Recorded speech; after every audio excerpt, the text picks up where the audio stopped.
Welcome to news Adda. MLA దానంపై సుప్రీంకోర్టుకు BJP.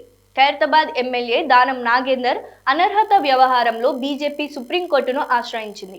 ఈ కేసుకు సంబంధించి స్పీకర్ గడ్డం ప్రసాద్ కుమార్ పై బీజేపీ ఎల్పీ నేత ఏలేటి మహేశ్వర్ రెడ్డి కోర్టు ధిక్కరణ పిటిషన్ దాఖలు చేశారు. దానం నాగేందర్ అనర్హతపై 3 నెలల్లో నిర్ణయం తీసుకోవాలని సుప్రీంకోర్టు చెప్పినా స్పీకర్ పాటించలేదని పిటిషన్లో పేర్కొన్నారు. దానం బీఆర్ఎస్ తరపున ఎమ్మెల్యేగా గెలిచి ఆ తర్వాత లోక్సభ ఎన్నికల్లో కాంగ్రెస్ అభ్యర్థిగా పోటీ చేసిన ఆయనపై స్పీకర్ అనర్హత వేటు వేయలేదని తెలిపారు. దానం నాగేందర్ కనీసం తన వివరణ కూడా ఇవ్వలేదని పేర్కొన్నారు. ఆయన పార్టీ ఫిరాయింపునకు సంబంధించి స్పష్టమైన ఆధారాలున్నాయని, అయినా స్పీకర్ అనర్హత వేటు వేయకపోవడం తీవ్ర పరిణామమని తెలిపారు.